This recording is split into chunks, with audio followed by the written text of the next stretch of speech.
Montana Territory, early winter of 1884, the wind howled low outside the cabin walls like a wounded animal, and Noelle Whitlow pressed a damp cloth to her daughter's burning forehead, whispering prayers into the silence. "Please," she rasped, eyes on the small girl twisting in fevered sleep. "Please, someone help." 8-year-old Ellie had fallen ill 2 nights ago. It started with a cough, then a rattle in her chest. Now her breaths came shallow, skin pale and slick with sweat. There was no doctor anywhere nearby, just thick pine forest and a miles-long trail to the nearest outpost in Red Elk Canyon. Noelle had come west with her husband James 2 years ago, chasing land and hope. But that hope had dried up fast. He left last spring, taking the last of their money and never looking back. Noelle had not heard a word since. Now Ellie was dying and Noelle was alone. She wrapped her coat tight and stepped onto the porch. Snow spit from the sky, her breath misted. She looked down the trail, heart pounding. If she went now, she might reach the main road by nightfall. Someone might ride through. Someone might hear her. She kissed Ellie's forehead and whispered, "Hold on, baby, I'll be back." She tied her boots, filled the lantern, and left the cabin behind. Zane Kittredge had been riding east from Cut Bank after delivering a string of cattle to a buyer. He was bone-tired, saddle-sore, and ready to sleep for a week. But when he saw a woman stumble out from the trees, coat flapping, face flushed and wild-eyed, he pulled hard on the reins.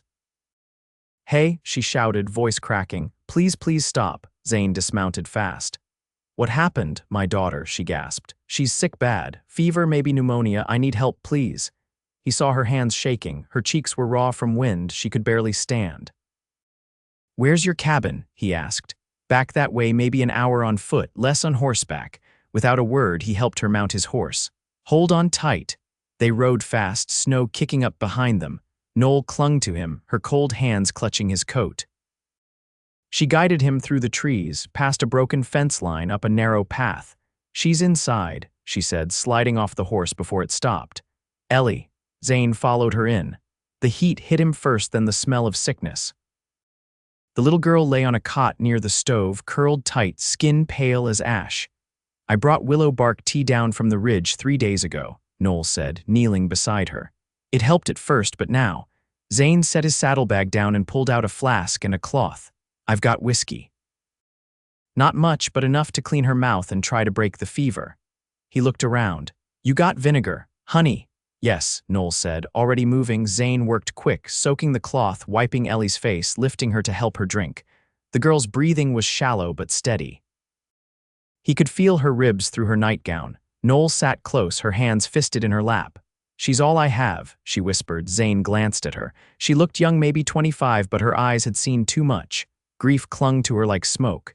"She needs warmth," he said. "Thick blankets, hot broth. I'll chop wood and get the stove going full." Noelle nodded, eyes shining. By nightfall, the wind had slowed. Zane sat by the fire, Ellie tucked beneath thick quilts, her breathing easier now. Noelle stirred a pot on the stove, her shoulders sagging from exhaustion. "You saved her," she said softly. Zane shook his head. "She's still fighting, but I'll stay until she's better." Noelle turned to him. "You do not have to, I know," he said, "but I want to." Their eyes held for a breath too long. Then Ellie stirred and Noelle rushed to her side. Zane watched her move, the way she smoothed her daughter's hair back, the soft words she murmured. There was something about her strength, quiet, battered, but still standing, that hit him deep in the chest. He had not planned to stop. Had not planned to find anything out here but cold and silence.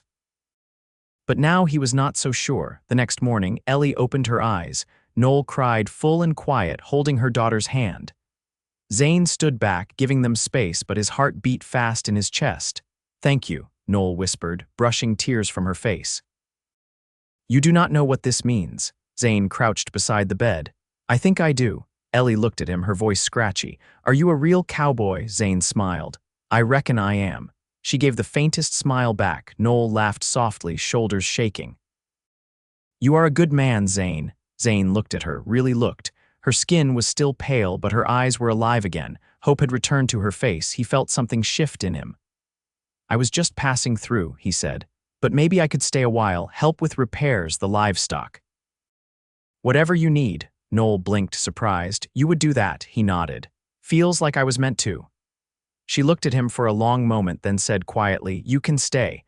Zane found himself smiling, not just because he had a place to sleep, but because of her, because of both of them.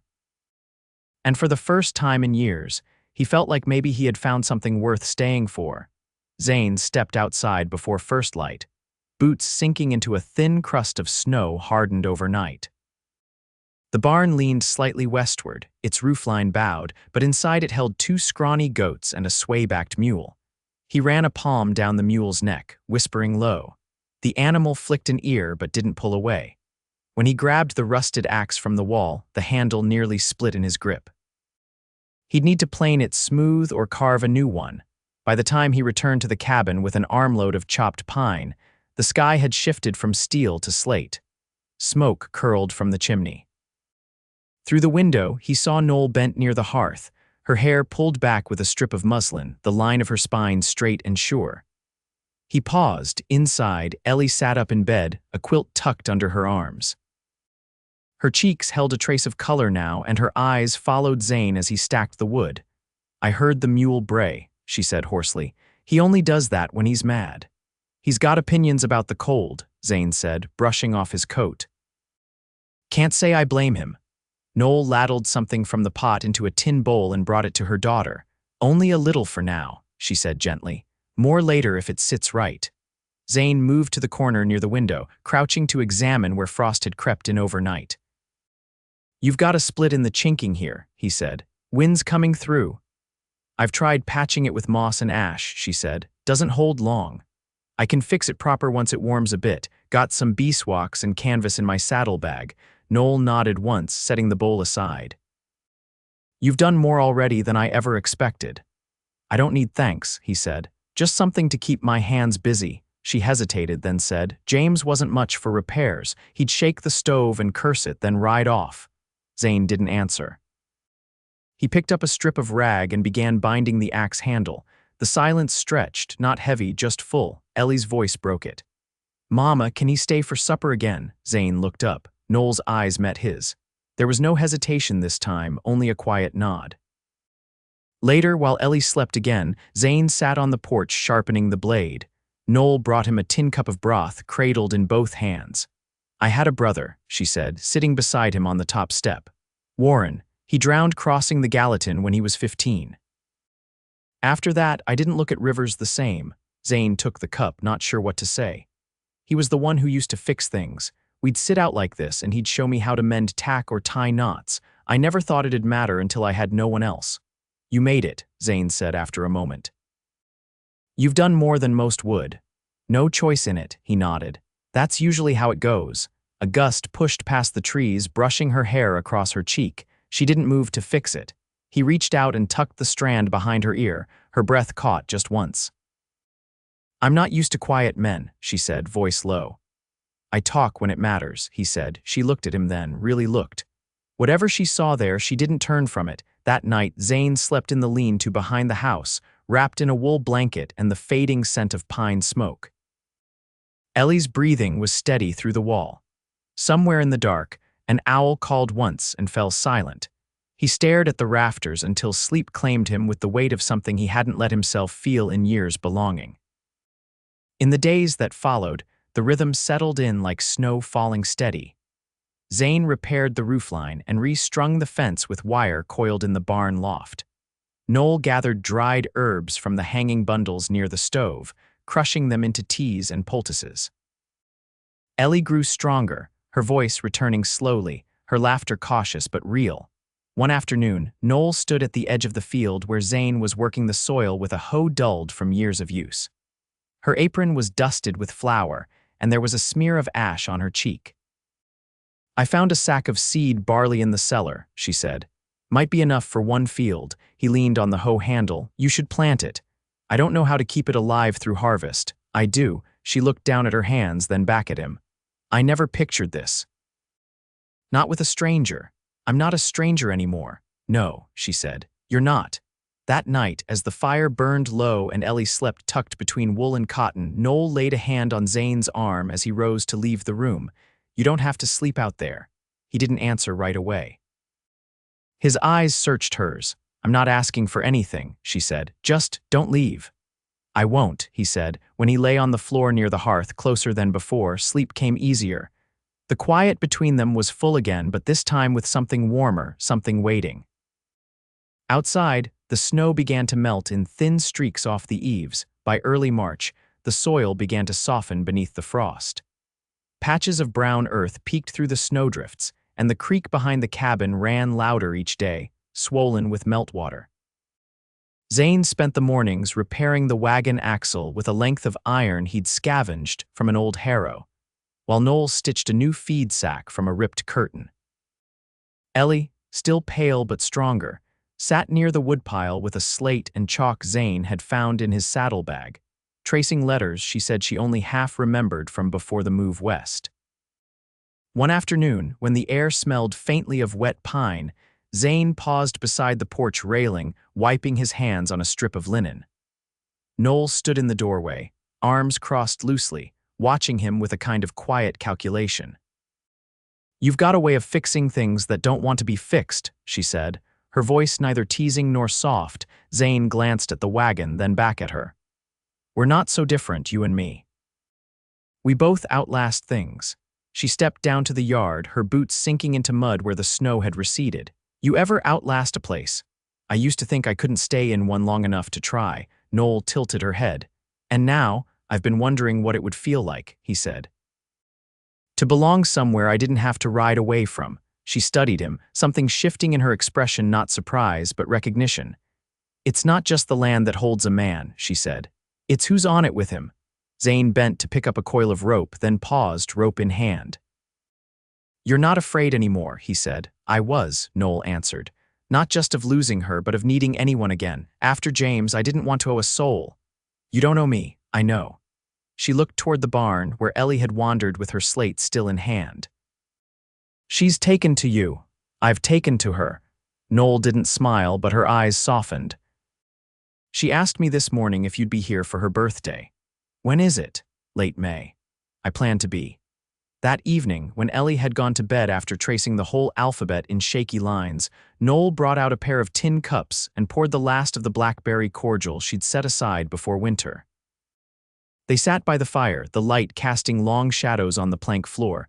The warmth between them felt less like chance now, more like something earned. "You ever miss riding?" she asked. "I still ride," he said. "I just don't run." Noel turned her cup in her hands. "The night I found you on the trail, I thought I was going to bury her. I didn't think the world would let me keep anything." Zane leaned forward, his elbows on his knees. "The world doesn't give much. But it doesn't always take everything either." She reached out then, slow and unsure, and placed her hand over his. He didn't move. Her fingers were calloused, her palm warm, his body stilled beneath her touch, not out of hesitation but reverence. "I'm not promising clear skies," she said. "I wouldn't believe you if you did," he said. A long silence settled between them, deeper than any before. When Noel finally stood, she didn't let go of his hand right away. The next morning, she found him in the field, sleeves rolled, turning the soil with quiet purpose. She brought 2 tin mugs of coffee and stood by while he paused, breath clouding in the cool air. "I've been thinking on something," she said. He waited. "I want to teach Ellie how to plant, not just watch. I want her to know how to make things grow." Zane took the mug from her and nodded. "Then we'd better get started. Soil's ready." She looked out at the patch of earth, then back at him. "You're staying, aren't you?" "Wasn't planning on leaving." Noel exhaled through her nose, the closest she came to relief. "Didn't think I'd want someone to stay," she said. "Now I can't picture you gone." Zane didn't speak, only reached out and touched her wrist, the gesture simple, steady. Then, without show or rush, he leaned forward and kissed her cheek, firm and deliberate, like a man setting down a foundation stone, and she didn't flinch. Not from the touch or the truth of it. Later, when Ellie came out with a pail of water and saw them standing side by side, she beamed so wide her face flushed and skipped once in the mud. Zane looked over and said, "Guess we'd better show her how it's done." And Noel, brushing hair from her eyes, said, "Yes. Let's start building something that lasts." By the time the first wild iris pushed up through the thawed edge of the creek, Noel had carved planting furrows in the field with a hand-forged drag made from the broken yoke Zane mended. Ellie knelt beside her, small fingers pressing barley seed into the softened earth. Zane worked the far rows silently, his shadow stretching long under the pale sun. There was no rush in their movements, only rhythm. The kind that settles into a place when it's been claimed not by ownership, but care. That evening, after the tools were rinsed and leaned against the porch, Noelle sat cross-legged on the cabin floor, threading a bone needle through linen. Ellie leaned against her, watching closely. "She wants a dress with sleeves she can roll," Noelle said, glancing at Zane where he leaned against the doorframe. "I've seen 100 trail hands jealous of sleeves like that," he replied. Ellie looked up at him. "Can I have blue buttons? If I come across any in town, they're yours," he said. Noelle's brow lifted slightly. "You planning a ride? I'll need supplies if we're going to keep the fence standing through summer, and you'll run through salt before long," she nodded. "Red Elk Canyon's still 3 days by mule. You planning to ride there and back? Not all at once. I'll rest at that hollow near the limestone ridge. Water's clean and the wind cuts around it." Noelle folded the cloth in her lap. "I'll pack food." Zane stepped inside, shrugging off his coat. "I'll leave at first light." Ellie's face fell. "Just for a few days, little bird," Noelle said gently. "He'll be back before the moon changes." Zane crouched down beside her. "Think you can keep your mama in line while I'm gone?" Ellie blinked solemnly, then whispered, "She's the boss." Zane laughed low, the sound catching Noelle off guard. She hadn't heard it like that before, unguarded, full in the chest. That night, after Ellie had fallen asleep curled beneath her quilt, Noelle stood outside the cabin, arms tucked under her shawl. Zane stepped beside her, the stars sharp above them.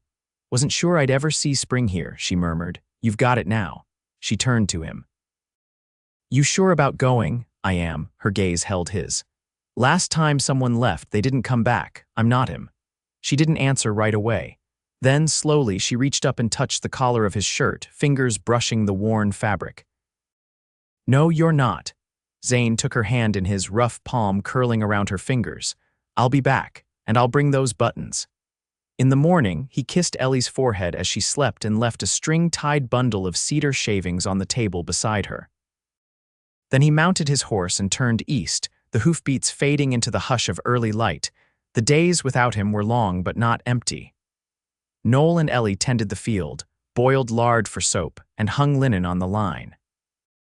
At night, Noelle read from the psalter in the firelight until Ellie's eyes slid shut. On the 5th day, Ellie stood on the ridge above the trail, squinting into the horizon. "I see dust," she whispered. Noelle stepped up beside her. The figure was distant, steady. The way he sat, the saddle shoulders loose, reins low, she knew before she saw his face. He brought more than salt and buttons. There was flour, a bar of lye, and a small carved whistle he claimed he'd traded for with a boy near the canyon. Ellie held it like treasure. That night, as the firelight flickered along the walls and the scent of pine pitch lingered, Zane stood behind Noelle as she stirred the pot. "I saw a preacher's wagon at the edge of town," he said. She didn't turn. "Preacher? He's got a circuit that runs north every few months." She stilled the spoon. "I was thinking," he said, "if this is where I stay, if this is who I stay with, maybe it ought to be done right." Noelle turned then, slowly. Her face was unreadable at first, then softened into something clear and sure. "You still want to belong?" she asked. He stepped closer, voice low. "I already do." She reached for his hand, and this time neither of them let go. The preacher arrived near the end of April, his wagon creaking up the trail with a sway that made Ellie's eyes go wide. He was an older man with skin browned by years under open sky, and he carried a book wrapped in oilcloth and a pair of cracked spectacles perched on the end of his nose. Noelle offered him coffee and a place to rest before his next stop farther north, but when Zane mentioned they were hoping for a quiet ceremony, the preacher simply nodded and said, "I've married folks in barns, under trees, and once in the middle of a cattle drive. No need for more than truth and witness." The next day, beneath the cottonwoods at the edge of the field, Noelle stood in a dress she'd sewn from unbleached muslin, the sleeves pushed up to her elbows. Her hands didn't tremble. Zane wore his trail coat brushed clean, and Ellie, holding a small bundle of wild violets, stood between them with bare feet and a solemn face. The vows were spoken without flourish.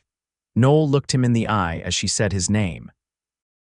Zane answered her with the quiet steadiness of someone who had already chosen long before the words were said aloud. When the preacher closed his book, Ellie reached up and placed the violets in Noel's hand. That night, rain tapped gently on the cabin roof. They sat inside, the three of them, not speaking much. The fire burned low, and the only sound was the soft scratch of Ellie's chalk across her slate as she drew a house with smoke rising from its chimney. Later, when Ellie had fallen asleep curled in her cot, Noelle stood near the stove, her fingers brushing the rim of the basin as she washed the last of the supper dishes.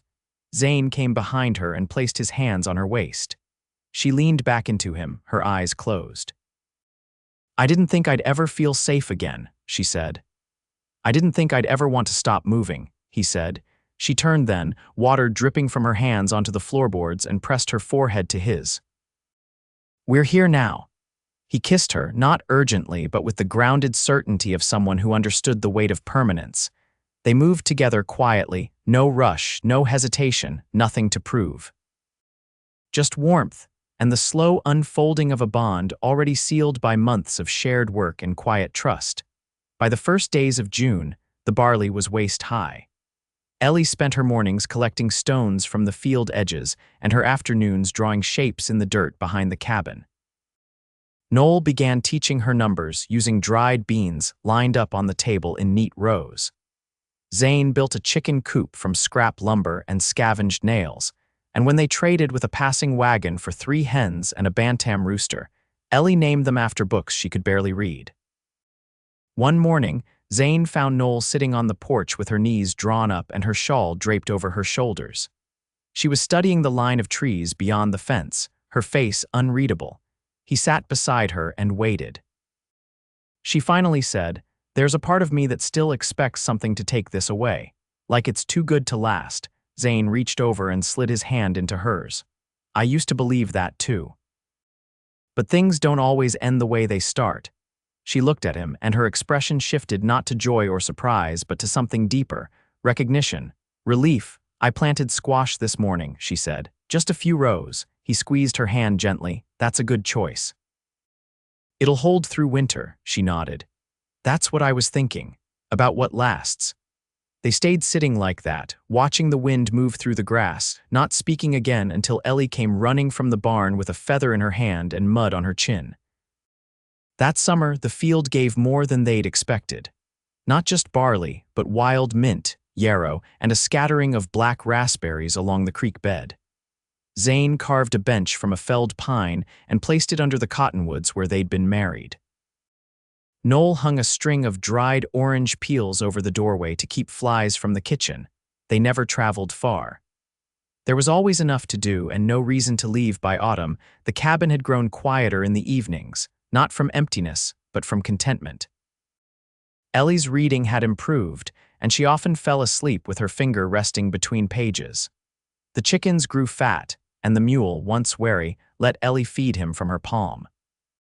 One night, as frost rimmed the window panes and wood smoke thickened in the chimney, Noelle sat beside Zane on the porch, her head on his shoulder. "I used to think I'd have to raise her alone," she said softly. "You don't," he said. She was quiet for a long moment. "You've given her steadiness." "She gave me purpose," he said. "You both did." Noelle laced her fingers through his. "You're the only thing I never expected and the only one I never want to lose." Zane kissed her temple, then her cheek, then her mouth. "You won't." The wind shifted the trees and a coyote called far off in the hills. Inside, Ellie turned in her sleep, one arm flung across her quilt. Zane rose and held out his hand. "Come inside." "You're cold." Noelle took it, and together they stepped over the threshold into the warmth they'd built. Their shadows long behind them, their path settled ahead. Years passed, but nothing pulled them away. The seasons turned, the field bore fruit, and the cabin stood through storms and quiet days alike. And in the stillness of each evening, when the light slanted golden through the trees and the porch creaked beneath their feet, they sat side by side, hands joined, hearts quiet knowing they had found not just shelter, but home.